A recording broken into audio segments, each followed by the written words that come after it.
네, 안녕하십니까. 자, 이번 시간 화양유관기사 산업기사 1차 필기 자, 일반 알카 첫 번째 시간입니다.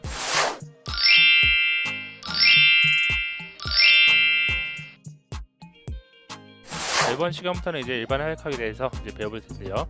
자, 첫 번째로 제 1장 1파트에 있는 화약의 정의부터 교재와 함께 같이 봐주시기 바라겠습니다. 자, 화약에 처음에 나오는 것은 이제 화약의 정의입니다. 화약의 정의. 자, 화약이라고 하는 게 이제 어떤 것인지에 대해서 간략하게 배워볼 텐데요. 자, 화약은 일반적으로 두 가지 정도로 정의를 나타냅니다. 바로 교재 첫 번째 있는 화학적 정의와 두 번째 있는 법률적인 정의인데요. 자, 화학적 정의부터 보시면은 자, 보통 우리가 화약이란 것을 공부할 때 혹은 화약과 관련된 자격증을 취득해서 외부에서 어떤 업무를 추진할 때 이제 화약을 잘 모르시는 분들은 보통 이렇게 생소하기 때문에 물어봅니다. 화약이 무엇을 하는 건가요? 혹은 화약류 관리라고 하는 게 무엇인가요? 이렇게 물어봤을 때 거기다가 어떤 굉장히 좀 어렵게 설명하면 또 서로 힘들다 보니까 보통 저 같은 경우는 그냥 단순하게 얘기할 때는 화약은 보통 우리가 많이 알고 있는 뭐 다이너마이트나 혹은 TNT 같은 것을 다루고 관리하는 겁니다라고 얘기를 하긴 합니다. 자, 그러면 이제 대부분의 사람들은 이 화약에 대해서 공부를 하지 않았다 하더라도 다이너마이트나 TNT 같은 경우는 대부분 사람들이 많이 알잖아요. 그러다 보니까 그렇군요 하고 넘어가는데 우리가 공부를 하고 또 시험을 준비하는 입장에서 봤을 때는 이 화약이 무엇인지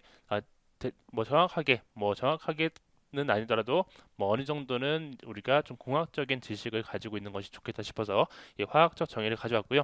이 화학적 정의가 무엇이냐라고 시험 문제에서 직접적으로 나오진 않아요. 하지만은 대략적으로 우리가 앞으로 공부할 이 화약이라고 하는 게 어떠한 것에 의해서 발생하는 혹은 어떠한 반응을 거쳐서 발생하는 것인지는 간단하게 짚고 넘어가는 것이 좋을 것 같습니다.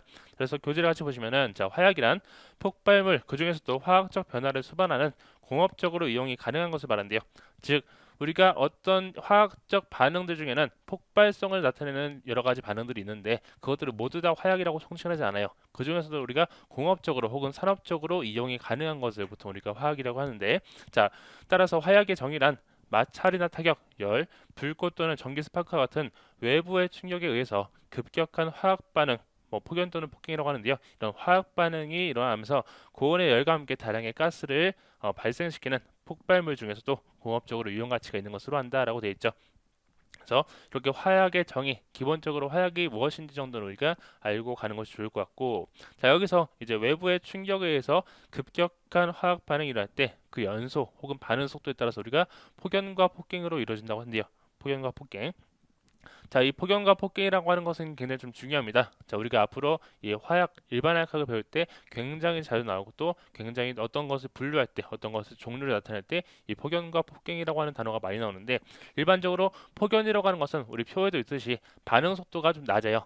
자, 일반적으로 우리가 어떤 것이 뭐 화학 반응이 혹은 화학 물질이 연소한다라고 하는 개념 쓰는데 연소는 반응 과정 중에서도 가장 미미하고 가장 작은 단계입니다. 그래서 지금 표에서 보시면은 반응 속도가 뭐 0.01m/s라고 돼 있죠. 자, 이런 것들이 이제 연소인 것이고, 자, 우리가 보통 반응 속도가 수백 m/s 정도, 뭐 100 단위로 300에서 900 정도로 나타낼 때는 우리가 폭연이라고 해요. 폭연. 반응 속도가 300에서 900 정도 쌓일 때는 폭연이라고 하고, 자, 그 이상 수천 m/s 이상 단위로 올라갈 때, 보통 이제 일반적인 범주로 본다 그러면은 뭐 2000에서 8000이라고 하지만은 딱 그 안에 들지 않더라도 뭐 1000대라든가 혹은 8000보다 넘더라도 그 정도 우리가 수천 m/s의 굉장히 급격한 반응 속도가 발생하는 것을 우리가 폭경 단계로 해요. 폭경 단계.